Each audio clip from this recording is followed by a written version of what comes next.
What's going on, boys and girls? You know, I bought some Caribbean grouper and a bunch of other fish when I was down on vacation last week in Florida.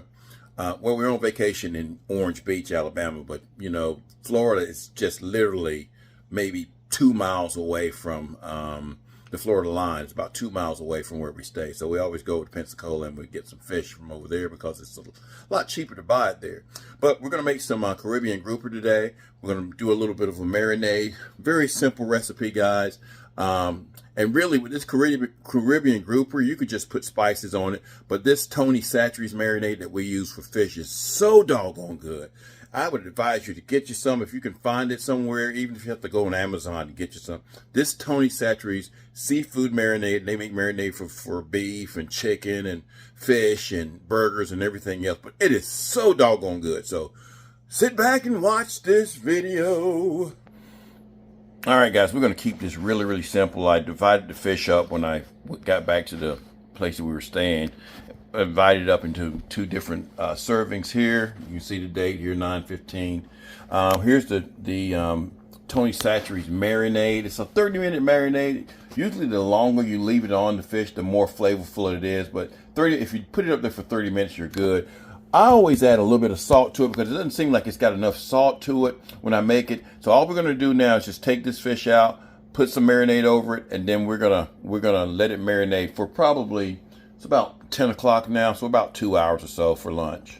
All right, now all I did, guys, was just put the fish in a small little sandwich bag, put some marinade on it, and then I pushed all the air out of the bag so that the marinade would stay on the fish. We're gonna pop this in the refrigerator for, again, 30 minutes is all it recommends on, is what they say on the actual Tony Chachere's bottle. But the longer you do it, the more flavorful your fish will come out. So we'll be back once it's done marinating. Alrighty, so it's been about 20 minutes or so. We're gonna take a little small pan here, just put a little bit of cooking spray in there so it won't stick.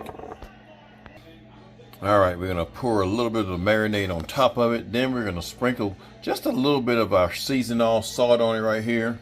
All right, and you don't really want to overdo it, guys. You just want to have a little bit of that saltiness from it because this doesn't have a lot of salt in the actual marinade. So you got to put a little bit up there. I've noticed that I always end up putting some on it after I get through cooking it. We're gonna take some foil, put it in the oven, preheat it at 400 degrees, and we're gonna go about 20 to 25 minutes. We'll just have to check it and see. And just wrap it in some foil just like that. Let's go in the oven. Alrighty, guys. These are thick pieces of fish, and I don't think that's quite cooked at 20 minutes. So we're gonna go for probably another 10 minutes or so. Alrighty, now that looks a whole lot better. That other one didn't look quite right. But now I had to put it in there for about another 12 minutes, y'all, in order to get it. I took the foil off the top of it as well, too, and let it cook open. So that's what it looks like. We're going to plate it up, and then we're going to eat. Alrighty, there we have it, guys. Some marinated Caribbean grouper and some Tony Chachere's and some homemade coleslaw. Kind of homemade, you know, the cabbage was store-bought, but this is going to be a great meal. This is going to be a great lunch. I hope you guys enjoyed this video. Like, share, comment, and tell me what you think. And if you try it, tell me if I got the proportions right. In my mind, I did. In your mind, you may say, it was too salty, it was too vinegary, it was too, whatever. So anyway, you guys have a great day. Peace.